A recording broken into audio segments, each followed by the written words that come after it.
ধরুন আপনাকে আপনার বস এই টেবিলটি দিয়ে বলল যে এখানে যারা 45-এর বেশি পেয়েছে তাদের পাস দেখাতে হবে, আর যারা 45-এর কম পেয়েছে তাদেরকে এখানে ফেল করাতে হবে। তো আপনি কি করলেন, সেই নাম্বার অনুযায়ী আপনি এখানে পাস ফেল লেখা এইভাবে ম্যানুয়ালি টাইপ করছেন, ঠিক আছে। তো এইভাবে কাজটা যদি করেন, অনেক সময়ের ব্যাপার আছে, তখন আপনি কি করবেন, এই কাজটাকে আপনি ইফ ফর্মুলার সাহায্যে করবেন। কিভাবে দেখুন, ইকুয়াল দিয়ে ইফ লিখবেন, লেখার পর ফার্স্ট ব্র্যাকেট অন করবেন।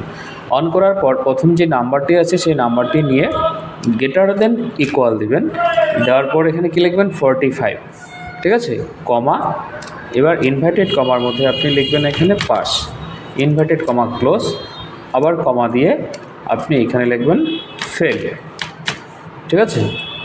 ফেল লিখে ইনভার্টেড কমা ক্লোজ করে ব্র্যাকেটটাও ক্লোজ করে এন্টার করে দেবেন। দেখুন আপনার পাস বেরিয়ে গেছে। এইভাবে জাস্ট একবার ড্র্যাগ করে দিলেই পুরো নাম্বার অনুযায়ী পাস ফেল আপনার বেরিয়ে যাবে, ঠিক আছে। যদি ভালো লাগে অবশ্যই লাইক কমেন্ট সাবস্ক্রাইব করবেন।